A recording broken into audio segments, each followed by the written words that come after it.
కేసీఆర్కి మరోసారి హైకోర్టులో షాక్ తగిలిందని చెప్పేసి కూడా చెప్పుకోవచ్చు.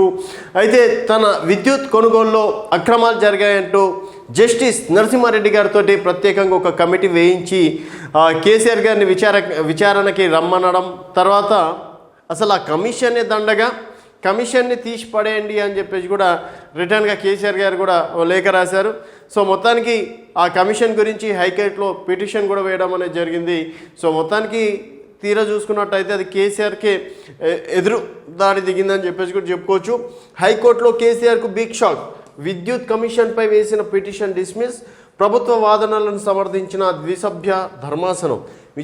విచారణ కొనసాగొచ్చని న్యాయమూర్తి స్పష్టత. గులాబీ బాస్ నెక్స్ట్ స్టెప్పై సర్వత్రా ఉత్కంఠ.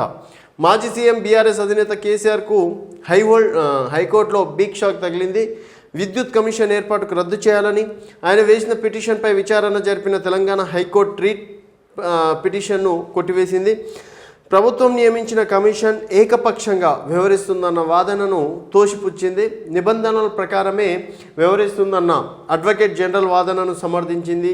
గత ప్రభుత్వంలో జరిపిన విద్యుత్ కొనుగోలు ఒప్పందాలు, పవర్ ప్లాంట్ నిర్మాణాలపై విచారణ నిమిత్తం రాష్ట్ర ప్రభుత్వ జస్టిస్ నరసింహారెడ్డి ఆధ్వర్యంలో కమిషన్ ఏర్పాటు చేసిన విషయం తెలిసిందే.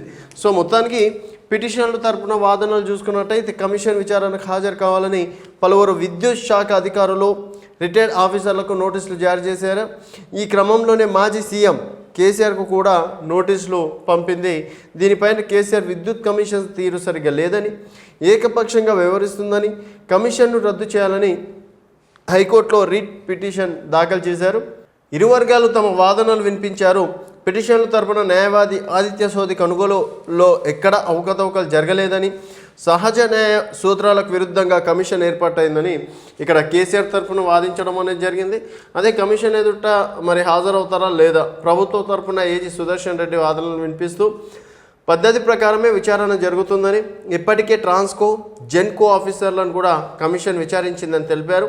ఇరువురి వాదనలు విన్న చీఫ్ జస్టిస్ అలోక్ ఆరాధే, జూలకంటి అనిల్ ద్విసభ్య ధర్మాసనం పిటిషన్ల తరపున న్యాయవాది వాదనతో విభేదించింది. ఏజీ సుదర్శన్ రెడ్డి వాదనను సమర్థిస్తూ కేసీఆర్ వేసిన పిటిషన్ను కొట్టివేసింది.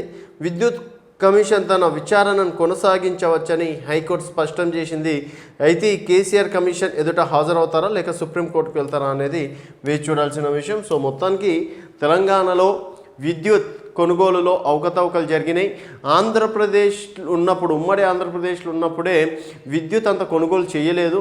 మరి దాదాపుగా 6 నుంచి 7 రూపాయల వరకు కొనుగోలు చేసేంత అవసరం ఏమొచ్చింది? సో అంటే యాదాద్రి పవర్ ప్లాంట్లో కూడా అక్రమాలు జరిగాయి, అవినీతి జరిగిందని ఈరోజు ఎన్ఎం శ్రీనివాసరెడ్డి గారు కూడా చెప్పడం అనేది కూడా జరిగింది.